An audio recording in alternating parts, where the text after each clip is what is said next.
కరుణా సాగర యేసయ్యా కను పాపగనలు కాచితివి కరుణా సాగర యేసయ్యా కను పాపగనలు కాచితివి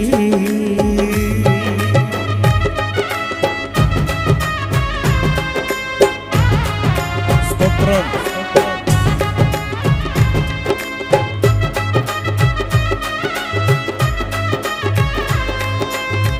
చప్పట్లు కొడుతూ ధ్యానిస్తూ పాడుదాం.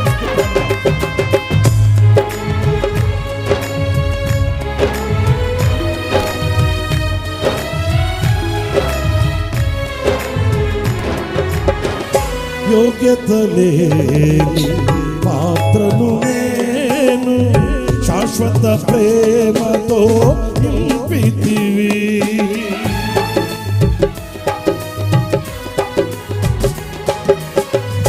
యోగ్యత లేని పాత్రను నేను శాశ్వత ప్రేమతో నింపితివి ఒదిగితి నీ కౌగిలిలో బోధార్చితివి వాక్యముతో ఒదిగితి నీ కౌగిలిలో బోధార్చితివి వాక్యముతో కరుణా సాగర యేసయ్యా కను పాపగనలు కాచితివి కరుణా సాగర యేసయ్యా కను పాపగనలు కాచితివి ఉన్నతమైన ప్రేమతో మనసున మహిమగా నిలిచితివి ఉన్నతమైన ప్రేమతో మనసున మహిమగా నిలిచితివి కరుణా సాగర యేసయ్యా.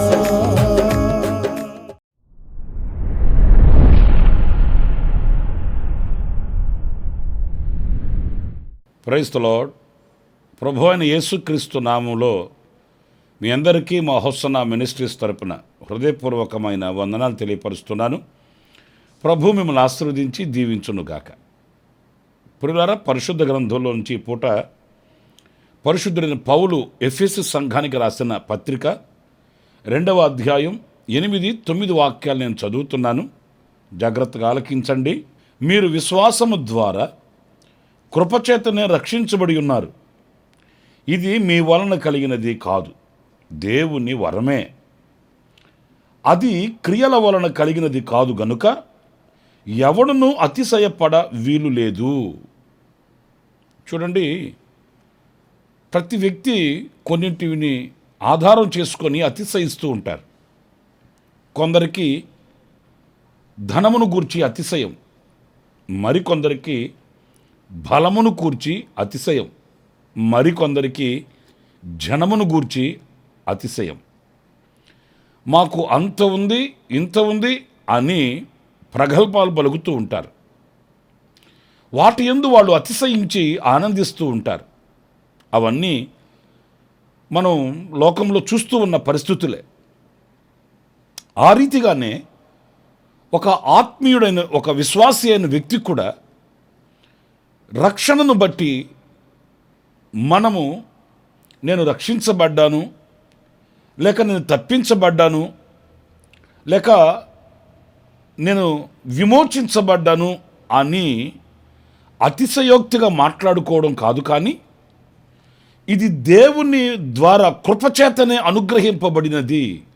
దేవుని కృపచేత నేను రక్షించబడ్డాను, కృపచేత నేను విమోచించబడ్డాను, కృపచేతనే నేను తప్పించబడ్డాను అని మనము ఏనాడు కూడా ఆ కృప ద్వారా అనే విషయాన్ని మనం మర్చిపోకూడదని ఈ వాక్యం సెలవిస్తుంది.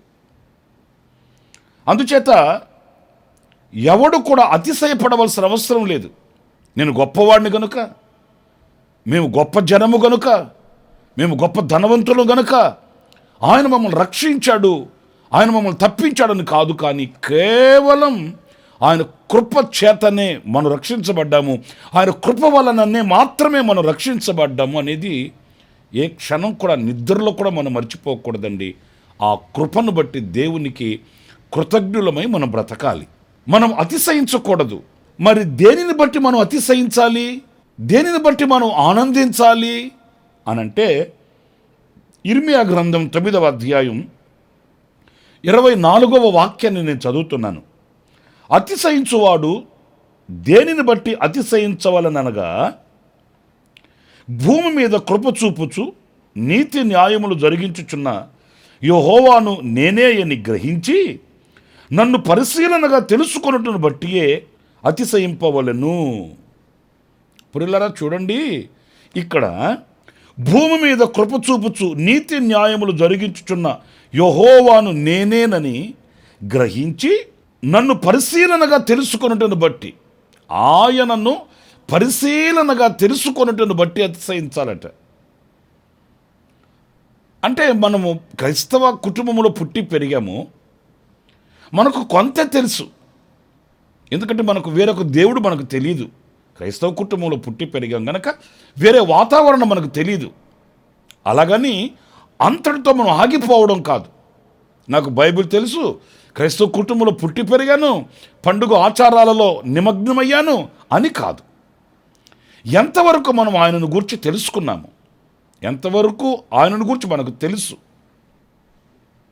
ఆయనను గూర్చి పరిశీలనగా మనం తెలుసుకోవాలట. ఎంతగా అయితే మనం ఆయనను గూర్చి పరిశీలనగా తెలుసుకుంటామో ఆ తెలుసుకొని దానిని బట్టి అతిశయించాలి. అలాగనుకుంటే మనం ఎవరం కూడా ఈ వాక్యానికి శిరస్సు వంచవలసిన వారమేనండి. ఎందుకంటే ఆయనను ఇంకా మనం తెలుసుకొనవలసింది ఎంతో ఉంది.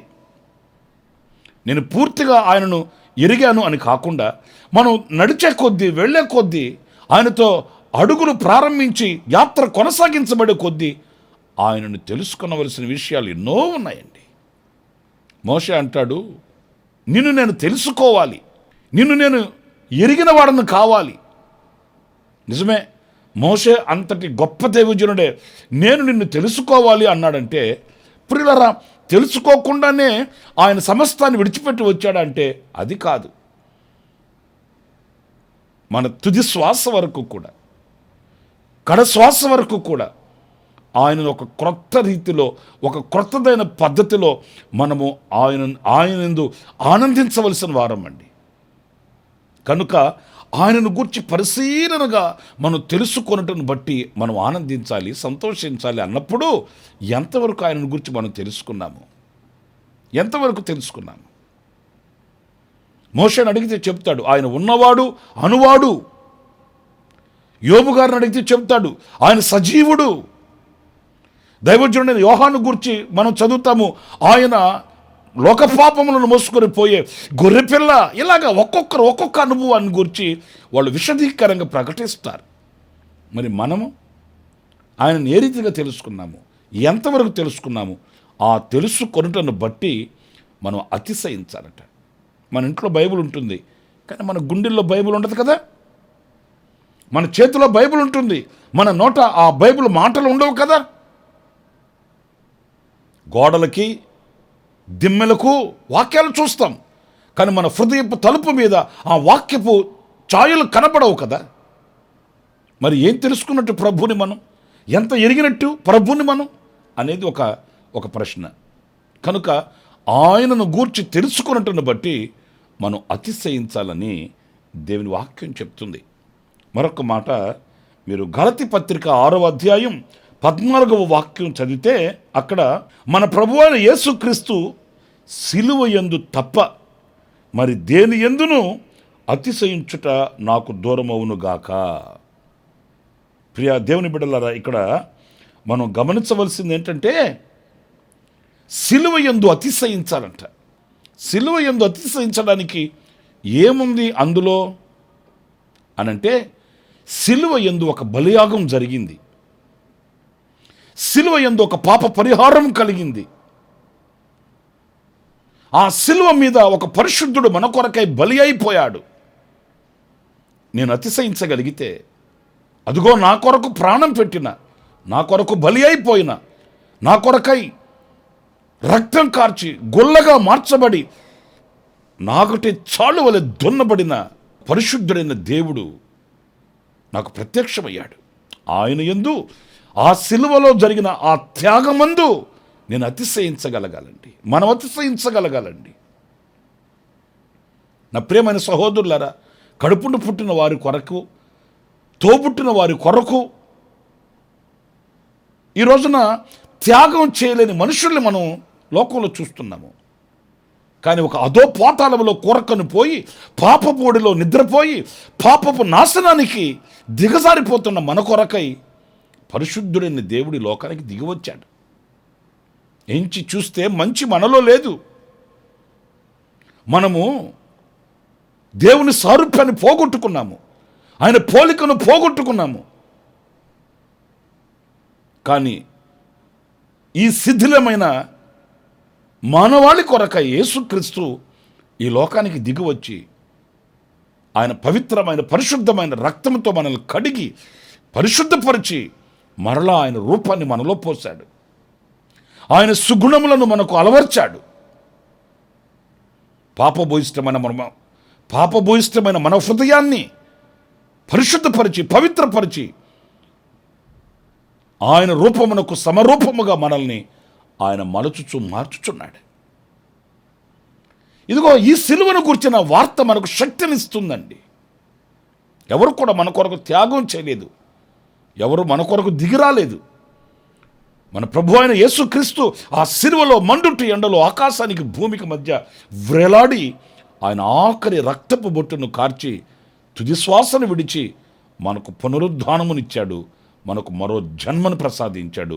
సజీవుల దేశంలో మనం ఆయనను స్తుతించే కృప మనకు అనుగ్రహించాడండి. ఇంతకంటే అతిశయోక్తి మనకేముంది? ఆస్తులు లేకపోవచ్చు, అంతస్తులు లేకపోవచ్చు, భోగభాగ్యాలు మనకు లేకపోవచ్చు, కానీ రక్షకుడు మనకున్నాడు, ప్రాణదాత మనకున్నాడు. మన కొరకై ప్రాణం పెట్టిన, మన కొరకై సజీవుడిగా జీవించుచున్న ప్రభు మనకున్నాడు. ఆయన యందు, ఆయన సిలువ యందు మనం అతిశయించాలి, ఆనందించాలి, ప్రభునందు హర్షించాలి. మీలో ఎంతమంది ఆ సిలువను గురించి అతిశయిస్తున్నారో నాకు తెలియదు. ప్రతిదినము ఆ సిలువ త్యాగాన్ని మనం తలపోసుకోవాలి, ఆ సిలువ దర్శనాన్ని మనం చూడాలి. ఆ సిలువ దర్శనము చేత కృతజ్ఞులమై ప్రభు కొరకు మనం బ్రతకాలి. ఇంకొక మాట కూడా నేను మీకు జ్ఞాపకం చేస్తాను. పరిశుద్ధులైన పౌలు ఫిలిప్పీ సంఘానికి వ్రాసిన పత్రిక 3వ అధ్యాయం 3వ వాక్యాన్ని నేను చదువుతున్నానండి. ఎందుకనగా శరీరమును ఆస్వాదము చేసుకొనక దేవుని యొక్క ఆత్మను ఆరాధించుచు క్రీస్తు యేసునందు అతిశయపడుచున్న మనమే సున్నతి ఆచరించువారము. ఇక్కడ నేను మీకు జ్ఞాపకం చేయాలనుకున్న మాట ఏంటంటే, ఆత్మ వలన ఆరాధించుచు క్రీస్తు యేసునందు అతిశయపడుచున్న, అంటే ఆరాధించుచు అతిశయపడుచున్న, ఆరాధించుట యందు మనం అతిశయించాలట, ఆనందించాలట. ఆత్మలో మనము ఆత్మ వలన ఆయనను ఆరాధించడం అంటే ఏదో ఒక పాట పాడి ఆరాధన ఆరాధన అని పదే పదే పలకడం కాదు. ఆరాధించడం అంటే ఆత్మ వలన ఆయననే స్మరించుకోవడం, ఆయననే తలపోసుకోవడం, మన కలలోనైనా మెలకువలోనైనా ఆయనను గూర్చిన జ్ఞాపకాలు నిలిచిపోవడం. చూడండి, కొంతమందిని ప్రేమిస్తారు, ఆ ప్రేమను మర్చిపోలేక వారిని తలంచుకుంటూ ఉంటారు. అప్పుడు ఏమంటారు? వాళ్ళు వీళ్ళకి ఆరాధన అయిపోయారయా అంటామండి. నిజమే, మన ప్రభు తప్ప మనకు వేరొక ధ్యాస మనకు లేదు. ఆయనే మనకున్న ఆదియు అంతము ఆధారము అన్నీ కూడా ఆయనే. ఆయన తప్ప వేరొక్కరు మనకు లేరు.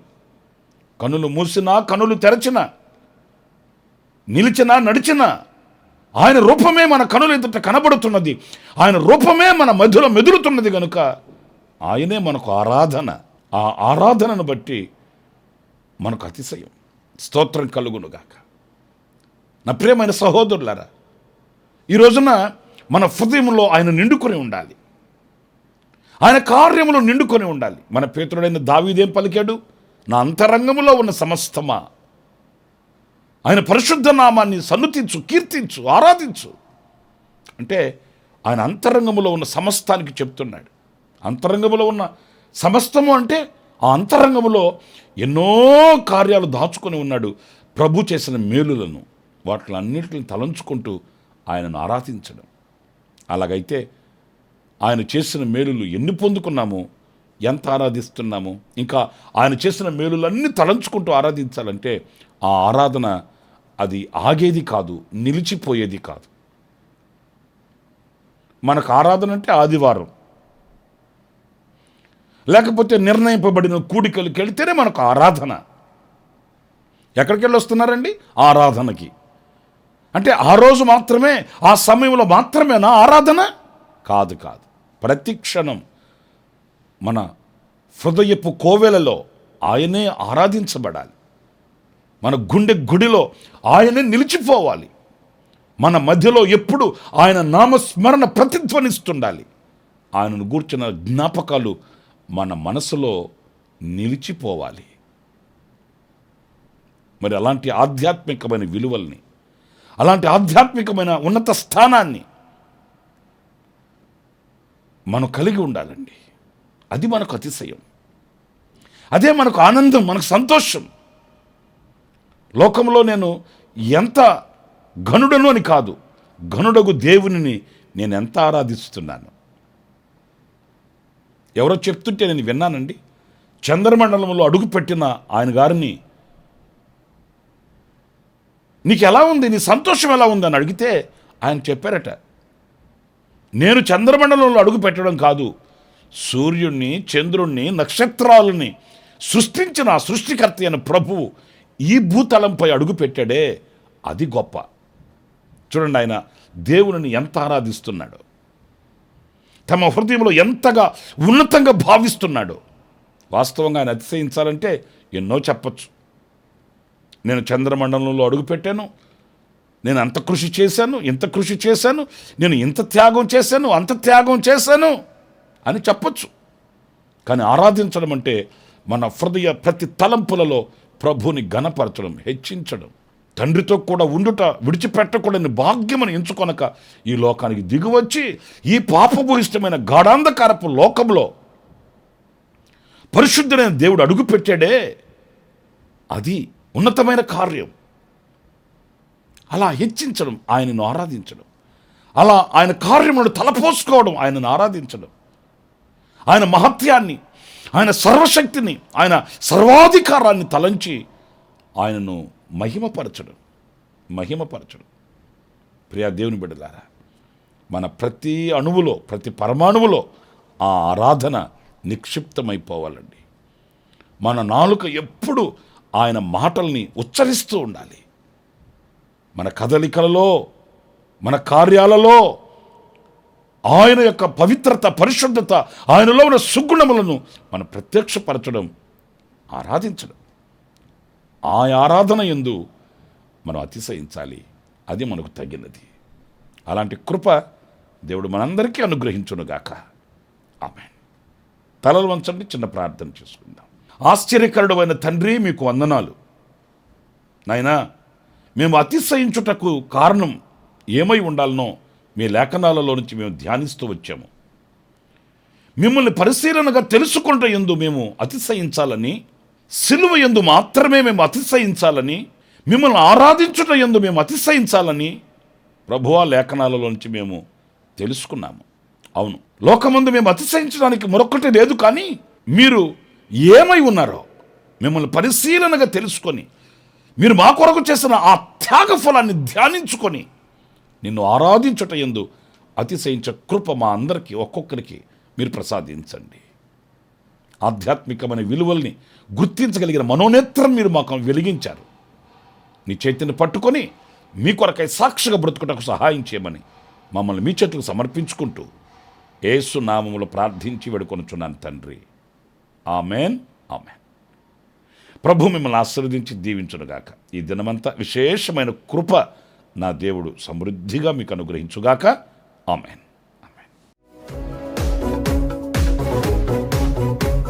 ప్రతిదినము ఈ అనుదిన కృపాను సందేశముల కొరకు, ఇంకా మరిన్ని ఆత్మ సంబంధమైన సందేశాల కొరకు ఈ మా యూట్యూబ్ ఛానల్ ను సబ్స్క్రైబ్ చేసుకోండి. Pastor Ramesh hosanna ministries.